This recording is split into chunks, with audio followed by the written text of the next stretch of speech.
I was supposed to move into was supposed to be available February 1st. I paid like $30,000 for a deposit to get that spot, and it's still not ready. So right now we're tentatively waiting on a sewer lateral problem, and I don't know why he would be addressing this now, the landlord, because it's been such a long time. So I think that this should have been solved a long time ago. When I was in the warehouse, the person said, I'm here to fix the sewer lateral because you have to do that before selling the building. Now, I don't know if the landlord is going to be selling the building or not. It does make sense because that happened when I sold my house. I had to check the sewer lateral. And also when I bought a house, I had to wait for sewer lateral to be brought up to code where I live. So I don't know. It's like at this point, I'm like looking to see if I can look at different spaces to see if there's something else I can do, because I feel like it can take a long time to do the sewer lateral, and then also I need to wait for the city to inspect it. I've already been waiting for 3 months at this point. Maybe find something different. I've been closing this shop for months now, and now it's like I have to reorder stuff to come here, and it's testing my patience because it's very complicated and very expensive. I have hundreds of thousands of dollars of inventory on the way here now because I'm going to be processing it here instead of at the new location.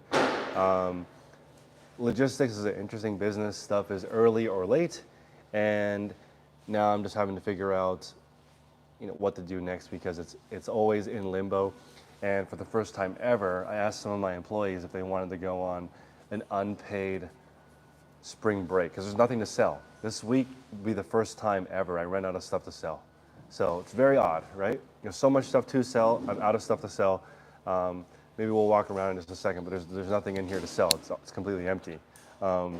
We've been averaging 1,000 orders a day, and 1,000 orders a day is a lot. It's a big footprint. So like basically giant pieces of this disappear every single day. And this entire warehouse that we're sitting in right now is only like 20 days of inventory, and it's been empty for a long time, and everything is late. My theory is that Q4 is the big season for all retailers.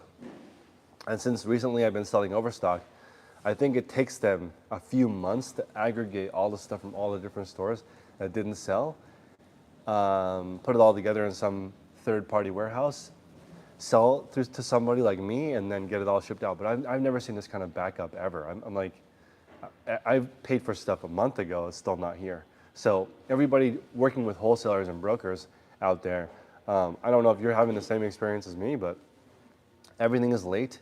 Everything is wrong. I just now recently added in counting the inventory, and some of the suppliers I've been working with, they've been shorting me. And every time I'm like, what are we gonna do about this? I think plus or minus 5%, somewhat reasonable, but honestly, it should be correct. If I order 7,000 pieces, it should be 7,000 pieces. I'm ordering stuff that's thousands of pieces wrong. So I don't know what's going on out there in the wholesaler world or supply chain world, but it is really messed up right now. So I am just hanging around. So this has been interesting, and I don't want to grow anymore. I'm completely happy with the size of my business, and I don't know. I thought this transition was going to be very fast. I wasn't expecting it to take this long. So I've been now just trying to manage all this stuff, and my gout is still on my wrist, and I think that it will go away as soon as I finally move into a new place. Because I think this is the source of my stress, and it's showing up on my body. So hopefully that gets taken care of, and I can finally move to my new place, and I can finally close. I was hoping to have only been in that warehouse in Oakland for 1 year because we moved there, and I did fail at reaching my goal of outperforming a Chick-fil-A. So I didn't outperform Chick-fil-A there, but currently I am outperforming a Chick-fil-A. Currently, one Chick-fil-A branch cannot do as much money as I do in a day, which makes me quite happy. So there's just not enough hours in the day with that tiny location that they can outsell us. So now that I'm bigger than Chick-fil-A, one location of their many thousands, I achieved the mission. The mission has been achieved. Do more than a Chick-fil-A. My life goal is now done. Complete. And I'm also a little bit frustrated because in, what is the chicken place called? Raising Cane. There's a chicken place in the South called Raising Cane, and the guy did it as a college thesis. He's like, oh, I want to start a fried chicken place. And he grew it into $1 billion company, right? And I also wrote a business plan for my college thesis, and it was called Slice Cream. Okay, so it was like you slice the ice cream, um, and now there's a bajillion companies that do that, but you can make your own ice cream sandwich. You can pick your cookie, and then you can pick your filling. It was called slice cream. You put the slice in, you hand it to people. It's like interactive, it's fun. You're adding value in by creating the fun experience, and people get to choose what kind of cookie and what kind of filling they want. And I took second place. So that company did not turn into a billion-dollar company. It didn't even start. So it was really frustrating to me to see this Raising Cane idea, fried chicken restaurant. Not only did he execute on that, he's been doing the same thing for like 20 plus years. And I think many of you in the South probably know what Raising Cane's is. They had one in the Bay Area before it got shut down because of crime. And it's just so interesting to me that I could have just picked a fried chicken shop. And when I look at the restaurant versus what I do, I feel like this is way harder than running a fried chicken place, and that could have been me. So I don't know where you guys are at, but fried chicken, Texas toast, waffle cut fries, that's not hard. Okay, and compared to this giant thing that I'm doing right now. So it's just a lot of reflection these few days since I'm just waiting around for stuff to arrive. Hopefully you guys have some questions for me. Coach Hustle says, congrats on your new move. And also, they're hoping that you're not counting all 7,000 pieces. I am. We just got a new order of 3,600 pieces. We counted it was 3,100 pieces. I'm counting every single time now. It's worth it. If it Yeah. takes 2 days, 3 days, 5 days to count it, I want to know where my money is being spent. And there's absolutely no world where I'm not counting anymore. I have an inbound area in my new warehouse. I'm going to count every single piece. I want to know because it just doesn't, can't trust somebody on thousands of pieces. It just doesn't work. It's too much money involved, too many people, and it messes up everything if I have the wrong supply. The Janie and Jack that I got, the kids' clothing, was off by 6,000 units. I had already scheduled staff, space, and then I ordered 18,000 units and only 12,000 units came. I'm still waiting for my refund. So everyone that's like, and I sold that like 4 weeks ago, I'm still waiting for my refund. So like, it's messy. I don't know how to describe the reverse logistics of what happens to stuff after people want to do this, but they don't realize that it's really messy and imperfect and everything is late or early, very hard to staff. And I have a really good topic today, which is like, can you actually add value to the item? So let me give you an example. You have a t-shirt that says Mortal Kombat on it. Maybe it's worth $8. But let's say Harry Tornado is selling it. You guys probably know him, right? Let me know in the chat if you know Josh. If he sells the shirt, it's going to be worth more than if he wasn't selling the shirt. He adds value just by talking. And it's just him, it's his audience, it's his brand, it's his credibility, it's his trust, everything. He plus Mortal Kombat shirt worth more than Mortal Kombat shirt on its own. I was just thinking about that with my staff. Is my staff getting more for the item than if it was just the item on its own? That's sort of like how I'm hiring right now. Because for me, it does because of my audience. I sell things for more than other people would sell for. My streams sell things for more than other people would sell for because of the branding. But it's making me wonder, like, how can we add value to the item? So I was thinking about this a long time ago, even when I was in college, and I guess it just fell off. I forgot. When I was in business school, they taught you, do not start a business unless you can add value. So if you're buying something from Goodwill, taking it home, listing it, but you're not adding any value to it, you're no better off than Goodwill selling it. But if you can present it in a better light, better keywords, better title, better photos, it's going to do a lot better. And in our podcast that I'm going to record later today, I want to talk a lot about keywords because there's been a lot of chatter in my group about keywords. What's the best title? How many words to use? Which words to use? Which order?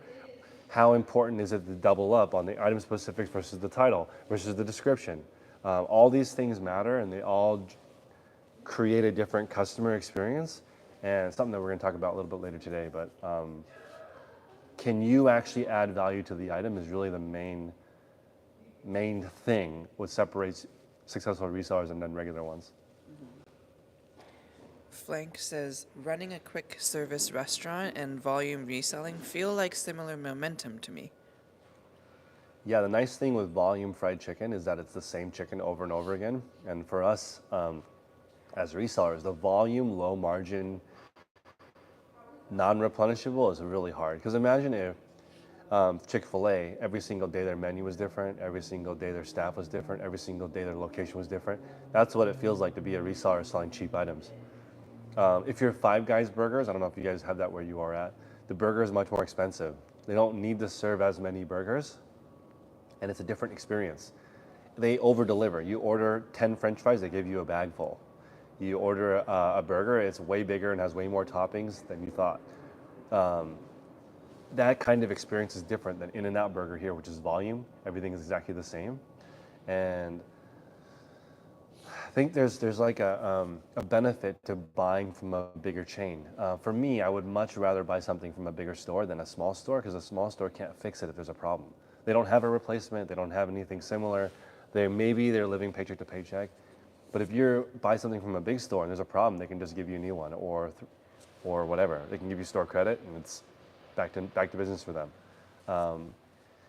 So it's interesting right now because I'm a little bit bigger than a normal reseller, I can offer better customer service, which I've been working on. Number one, right now all my streams are 4.9. I want to try to get to 5.0 in the new location. That's my top priority. 1 day shipping time, 5.0 rating. I'm working on it. It's hard when you're in between stages and you're trying to replicate yourself, right? So me doing things is different than other people doing things, and because of the volume, one error could be 80 wrong orders, so you gotta really be paying attention here. Coach Hustle is asking, do you think a reseller can make it off just Mercari? Yes, I think Mercari is just fine. It's just like Facebook Marketplace. Just gotta focus on things and that you're gonna sell within 1 week sell-through rate. I wouldn't use Mercari for long term because there's no sales management tools. That's one of the reasons why Poshmark loses to eBay. Even if you're selling really hot items on Poshmark, it's hard to manage your inventory, hard to run sales, hard to do inventory. It's just not that easy to do. Kevin says, "Hi Chris, do you think some buyers prefer to do you think some buyers prefer to buy used clothes over new to be more sustainable?" Not if they're presented the choice. Like, do you want a new Arc'teryx for $30 or a used Arc'teryx for $30? They're gonna buy the new one every time. No one buys the used one only for sustainable purposes because every single brand has a sustainable vision. So like all brands now, like part of the money that you spend goes towards rainforest conservation, like avoiding certain oils, more sustainable business practices, better worker conditions. Every single company has a mission for sustainability, and if you can get the same item new for pre-owned, I think people are lying if they said they would pick the used one because it's sustainable. Let me know in the chat. If it's the same price, do you buy the new one or the used one? I like buying the used one, but I expect a discount. Do you guys feel the same way? I'm not gonna pay full retail for a used item. I feel like it's not worth that. I would rather, you want to discount it because you don't want it to go into a landfill, I'll take it.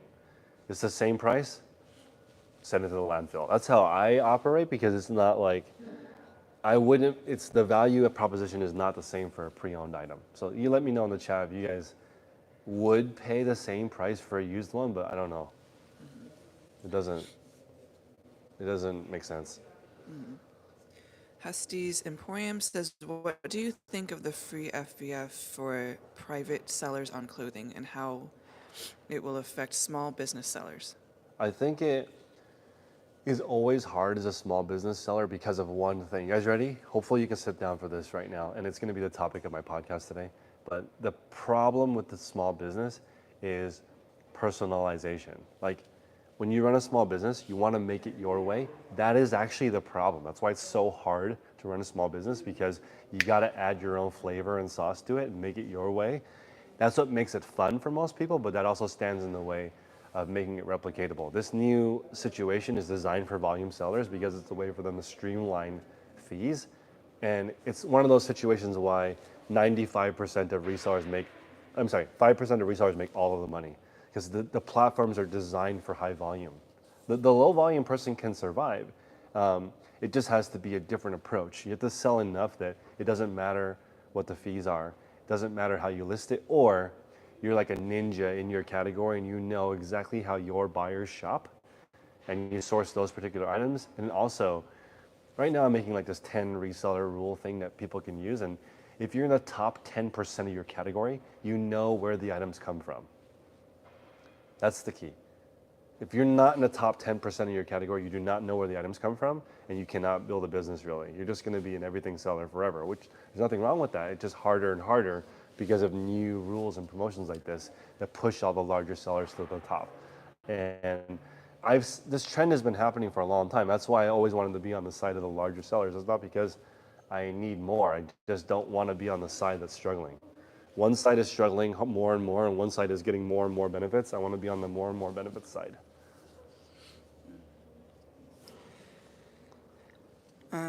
Purposeful says, did you know that Mercari has officially announced that they are no longer charging any seller fees?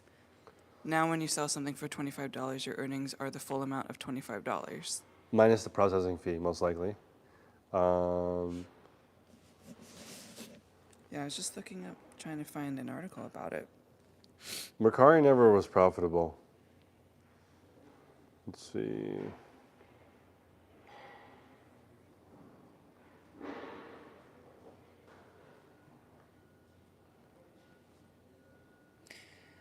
Let's see.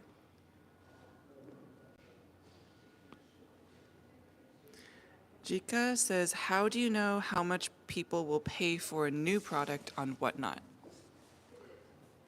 So depending on the category, there's actually really good metrics for it. But typically, a new item will sell for 90% off on Whatnot. So if you're not ready, Light is automatic for motion. it's very hard. The top brands in the world will sell for about 50% of retail, which is so hard. Because we're talking about this jacket is an Arc'teryx jacket. It's probably $300 new. On Whatnot, it would probably sell for $30 to $50. It just doesn't. Whatnot doesn't have the ability to command a high price in comparison to MSRP. If you can sell this same jacket on eBay for $125, but it's a totally different experience. It's a marketplace. You can describe it with 12 or more awesome pictures, great title, and describe it, talk about where you got it. Much higher prices on eBay and Poshmark, like triple, quadruple prices, unless you are the reason why it's selling more. But the items on their own, they sell for about 90% off MSRP. Charlene says, I'm very new to reselling. I started in late 2023. I post 2 items a day and sell 2 items a day with a profit of $20 to $30 per sale. When would you recommend to pay for eBay's Seller Center subscription? Day one. I think that there's so many tools for that, for managing inventory, that I'm always aiming to build a full-time living, and I want to overshoot. So you're doing a perfect job right now by making sure your profits are high, understanding your store. And if you want to grow to, let's say, 250 items to 500 items without having any ability to run your store with promotions or anything like that, I'm okay with that. It's just that the fees are cheaper when you get a store, and eBay folklore is that you get better placement if you have an eBay store. So I recommend biting the bullet, getting a store right away. Even if you only have 250 to 500 stores, get increased visibility, a little bit cheaper fees. Also, you get all the promotions and tools to check out your items, your performance, your impressions, and get an idea of what you're doing is working. You're saying that there's no processing fee anymore for Mercari either. Like just no seller fees at all. I don't know how that works. It seems like Yeah. mathematically impossible. It's probably still 3%, unless it's temporary.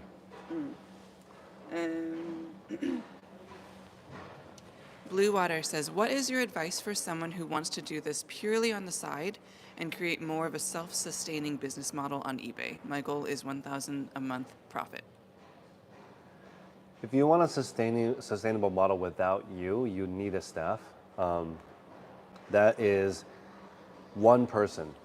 You can make $1,000 a month, no problem. So just for me, each person that works for me, I want to make at least $1,000 a week. Otherwise, it's difficult to justify. Is that a remote control car? It kind of sounded like it.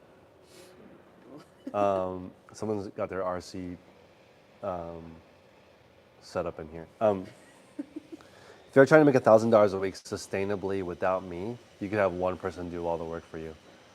Or if you're trying to do it on your own, what I would recommend is listings going live every single day, probably 1 to 5 listings a day, and the drill. That makes more sense.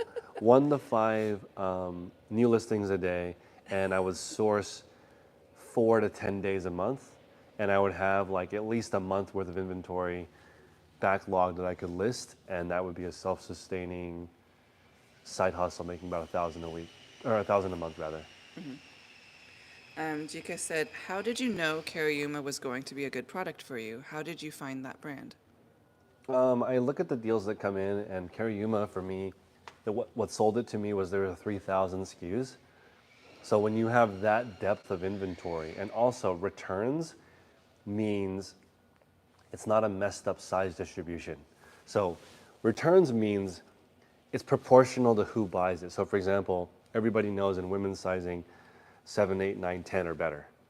But if you buy overstock, 7, 8, 9, 10 are sold out. You only get 6.5 and smaller, and like 11.5 and over. There was an not on cloud, Hoka deal, and also Hoka on cloud, and what's the other one? Allbirds. I saw these big deals coming through. I saw as low as $2 a pair for a brand new $100 pair of sneakers, but like only size 4 and size 17 and higher.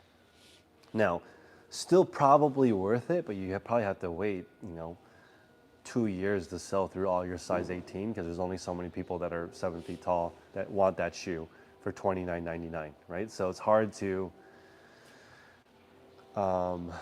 deal with sizes that are not the norm. But the normal distribution for returns means, when you guys remember when this room was completely filled with Cariuma, I had the most of size 7 through 9.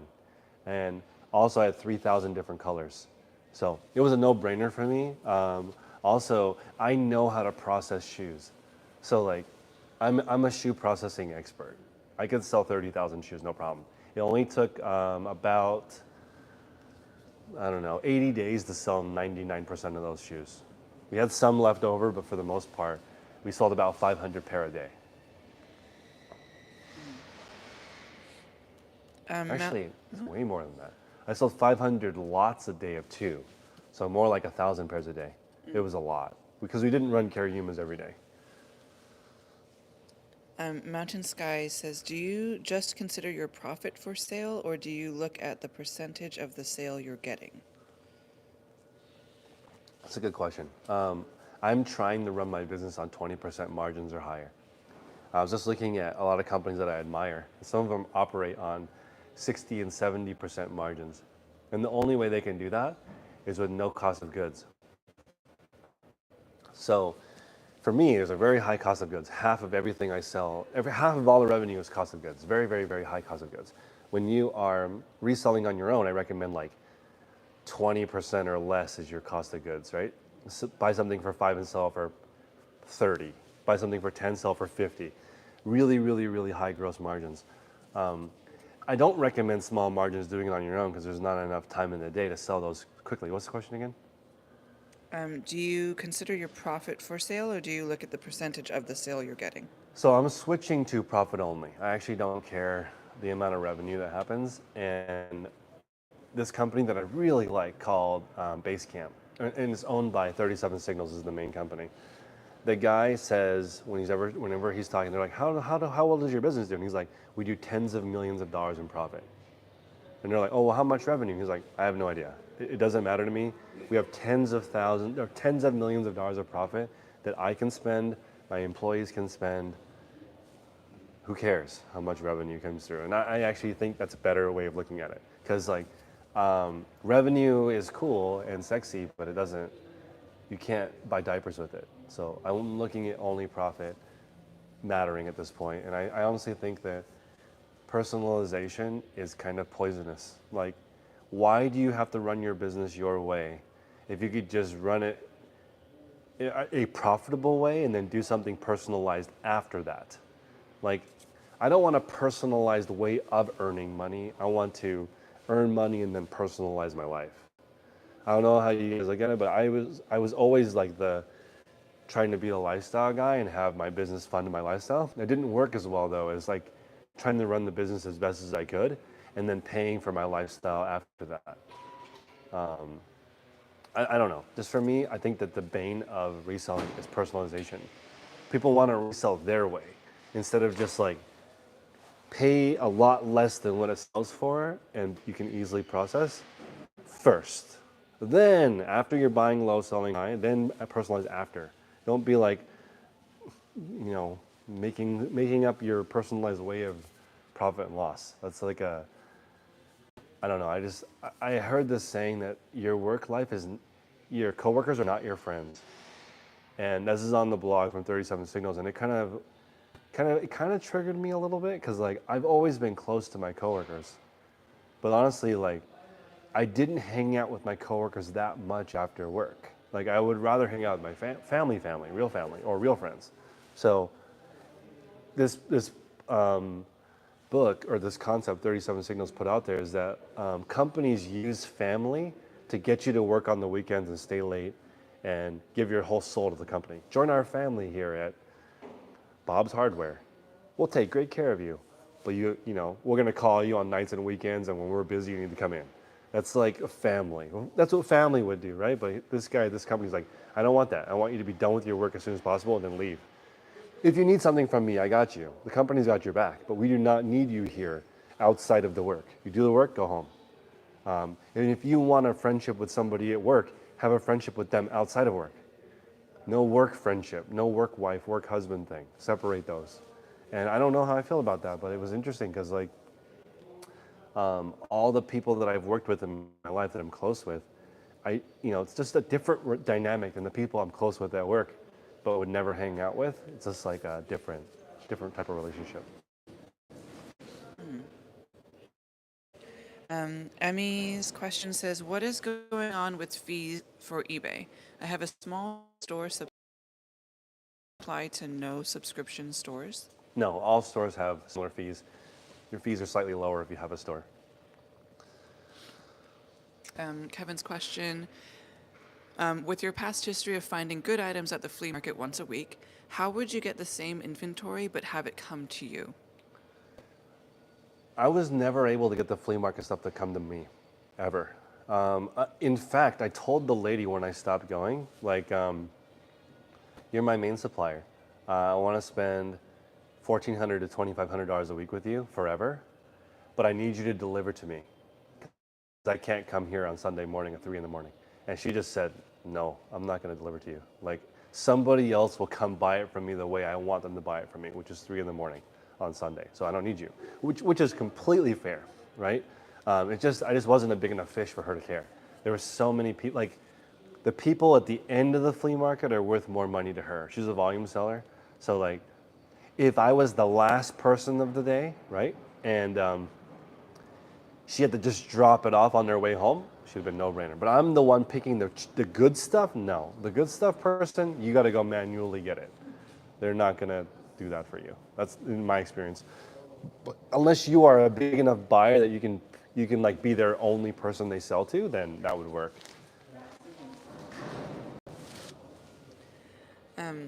Serena says, hi Chris, what are your thoughts on offering eBay discount shipping to clients versus calculated shipping? How do you determine flat shipping rate for your store? I would just go with a reasonable market rate. So if it's $9 at the post office, just say $9 shipping, or $8.99 shipping, or $8.50 shipping, flat. Don't do calculated shipping for your customer because it'll be way too much for flat rate stuff. So always go flat rate shipping. Always figure out how to charge slightly more than or slightly less than the counter price. And I got this question a few times over the weekend. How do I factor in shipping discounts into my taxes? You don't. It's just the total amount that comes in. Subtract the actual shipping cost, because your customer, this should help you a lot. The customer really cares about the total price. So total price is how you determine it. Don't adjust with calculated. Customers don't want to do that. They're confused. Don't say, I'll give you a piece of the shipping discount. That's so confusing as a customer, because a normal person doesn't even know there's a shipping discount. So just say, shipping is $8.99, $2.99, $4.99, $5.99, and your customer will be fine. Barbara is asking, are you planning a primitive t-shirt auction? Maybe. There's a lot of t-shirts left. That's pretty much all I have. So if you're looking for t-shirts the next 3 days, it's just going to be all t-shirts with Daily Refinement. So tomorrow we're having a big range show. I have amazing inventory for tomorrow, but after that we're basically sold out of everything until the new stuff arrives. Peyton House says, hey Chris, where did you get those metal carts behind you? These carts are from Uline. I made them myself.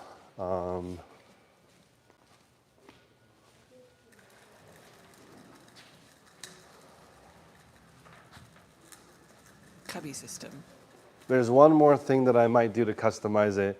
I might buy a box that fits in here, and that way things don't get stuck on the dividers and these spaces in between. I might just get a box that fits perfectly in here. That way stuff can go into the box. I highly disagree with people who steal post office boxes. Do not do that.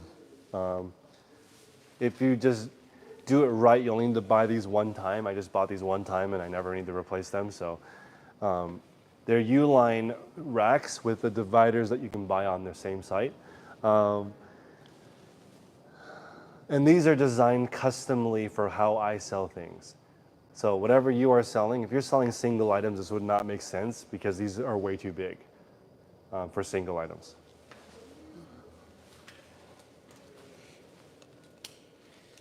Autumn says, I'm just tuning in. Are you really done? I'm done with this space. I was actually thinking if I could sell a portion of my company, then I would just move to the neighborhood that I want to live in because of the good school district, and I would just come to work every day forever. Because I actually like this. It's interesting because as a reseller, you're never selling the same thing, so it's never really boring. And as you guys know, I'm obsessed with this new company, 37 Signals. They sold part of their company to Jeff Bezos, and they're just going to work there forever. They're like, we're kind of getting older and we don't want to learn a new skill, so we're really good at making this software, so we're just going to keep making this software, and we just wanted Jeff Bezos to give us some money for our kids. I'm in the same boat right now. I just want enough money to put my kids into the best school district in my area, and then I'm good to go. I love reselling. Am I really done? I hate having roommates. It's the worst thing ever. This person over here with their remote control car is driving me crazy. I don't want roommates. I want to have my own space. Remote control car. When I'm So many questions about the new Mercari rule. It turns out, or at least Coach Hustle says, that Mercari is charging the buyer the fee now. got it. So it's not no fee. That means the buyer's eating the fee. What do you think about no seller fee and now buyer fee? It's still not worth it to sell Mercari. I would not sell a Mercari for no fee because I'm only thinking about long term. You just want to make $20, go for Mercari. You get to keep all $20. But you're trying to build a business, you need more tools than that. Free is so captivating. People are Right. so confused by free that they don't understand that it's not free. You are the product. If it's free, you are the product. Facebook is not free. They steal all your data and all your time. It's not free. It's really expensive. I'd rather use a paid Discord group where it costs $30 a month. I'm in and out. They don't steal any data. I would much rather pay. This free thing it's not free. They're like going to get all these people to list 10 items and then the site's going to be awesome, but your business is not going to be awesome because your items are not going to sell all of your items aren't going to sell after 1 week, and you're going to have to manage them. And then it's not the easiest platform to list on, and free is just, it's not free. It's not free. Somebody's paying. Shantae says, hi Chris, I have developed a relationship with a networking and office equipment electronics distributor who drop ships for free. Is eBay a good start? How do I post pictures of products I don't have in hand? Very risky. If they're brand new products, I would be less scared, but I still don't like that model. Personally, would try and avoid that model if you can. It's much, much, much less risky if you can take photos of the actual item. If it's replenishables, then just get one and then list that. Jika says, how do you find workers? I use Career Builder and Indeed, and I have a couple of new parameters. I'm going to have a couple of tests. And the first test is going to be printer is broken. What do you do? Right?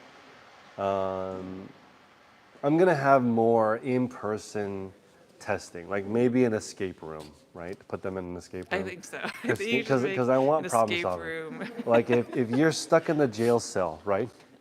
Are you, and looking for the way out, is the person going to reach into the toilet to see if the key is in there? Because like, that's what it takes to make it work. Like if you have an employee that like tries the door handle and it doesn't work and they just sit down and cry, then that person cannot work for you because life is not like that. When you go to a job, sometimes you need to, if the pen stops working, this is the thing. If the pen stops working and you put it back into the pen holder, you're fired. You can't do that. It's so stupid. How do you pass that problem on to the next person? It's so disrespectful to the pen, to your worker, to the workplace. So I don't, your resumes don't really matter. Also, I try to pay twice minimum wage. That's another way I've been getting a steady stream of people to work for me.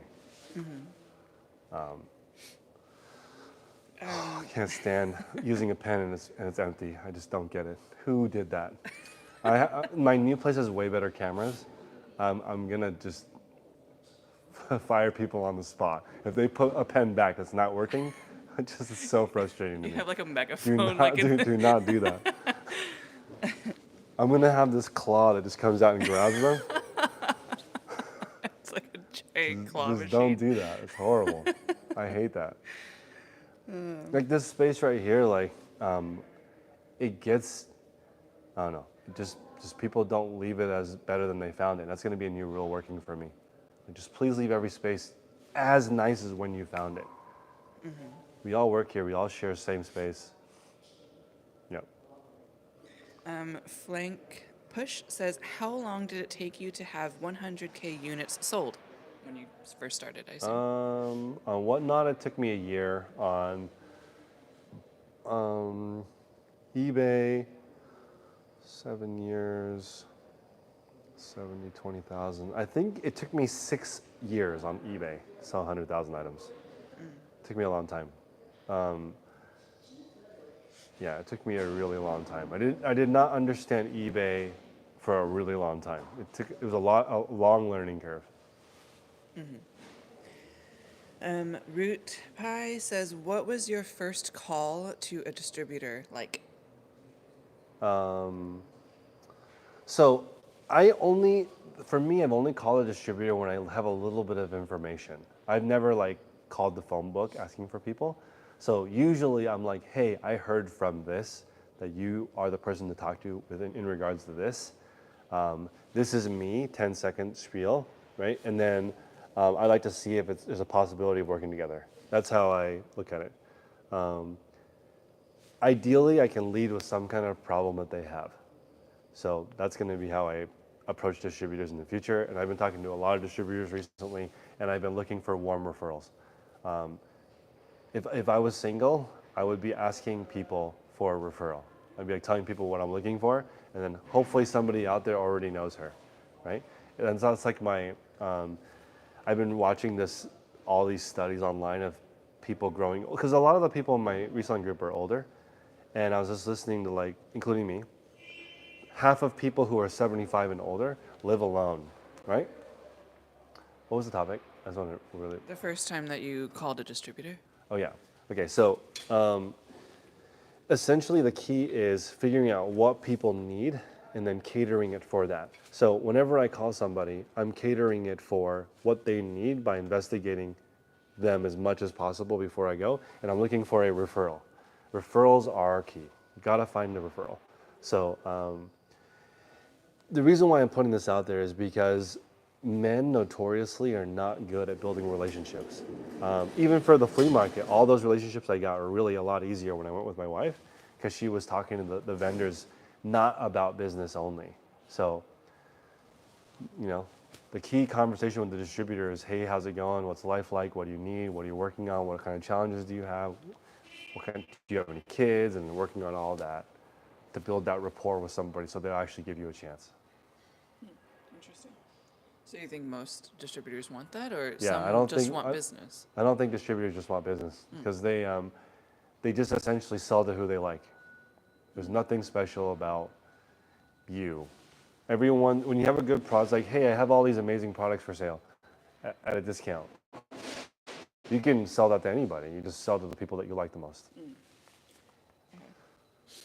Um, Let's take 3 more questions.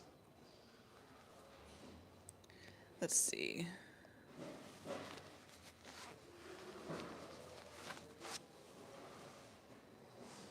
How about this one?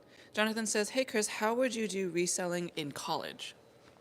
If I was reselling in college, this is very interesting because for me, college was, I started businesses in college, but I think if I could go redo it, I would have used college for a different purpose. I would have used it to build relationships, network, meet people, and I would look for some type of an internship. So if I was in college, I would try to work for a bigger company. I know it sounds crazy, but like the whole small business thing you can do whenever you want. It would be really, really valuable though to work for a master craftsman in something. So if I could redo college, and what I'm going to advise to my kids is try to work for as big of a company as you can, so you can learn as much about the world as possible. I would pick 2 different things. I would pick for like a master small business, like I wish I could have worked in some kind of contracting. If I could go back in time, I would have really liked to work for like a landscaping company or a fence company or some kind of contract company where they're on a time deadline.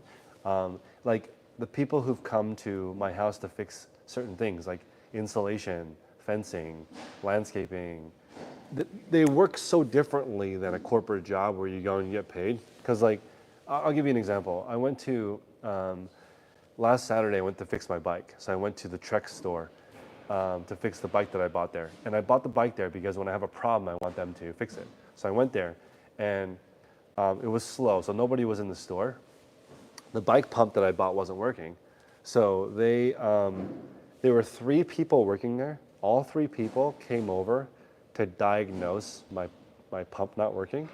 And they couldn't figure it out. And the store ended up giving me a new pump.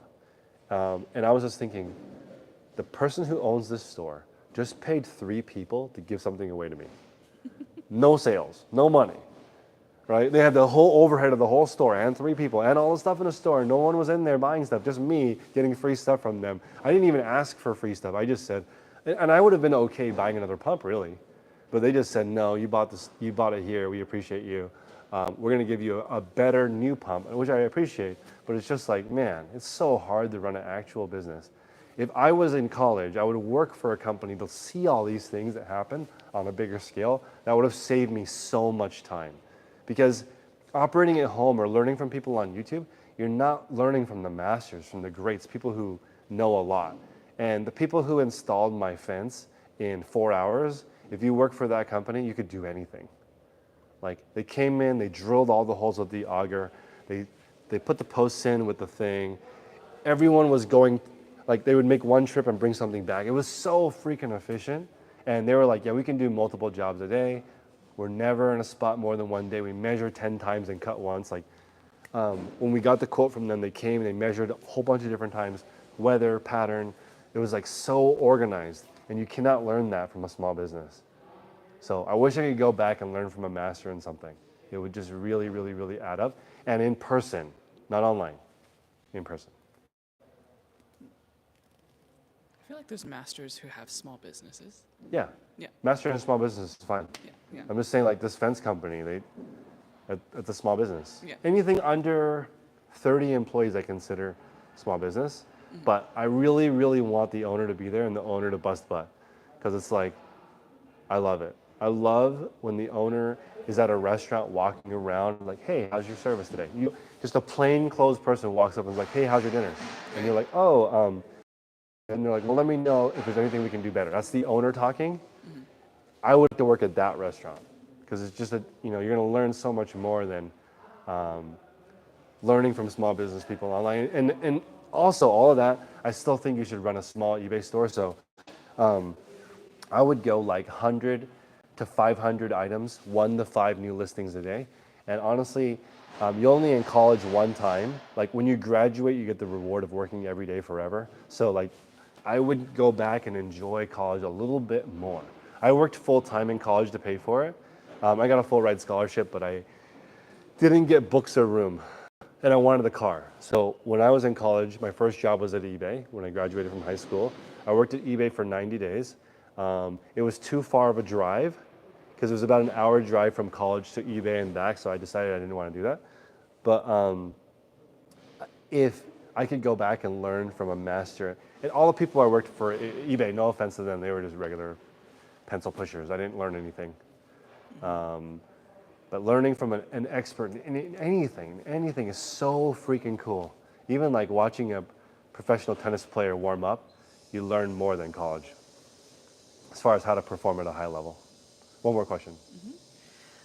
Dan says, what would your advice be for a person who's thinking on starting to sell and has no idea what to buy to resell and how to do research on what to sell? Sell everything that you own first. So you have a master class in selling stuff at home that you already bought and you already knew why you bought it. So now you need to sell it to somebody else. That's it. That's all you need. Sell everything that you own. It'll give you the perfect foundation to build a resale business of any size. All right, guys. So we're going to go film some more stuff today. Appreciate you. Until next time, make progress daily.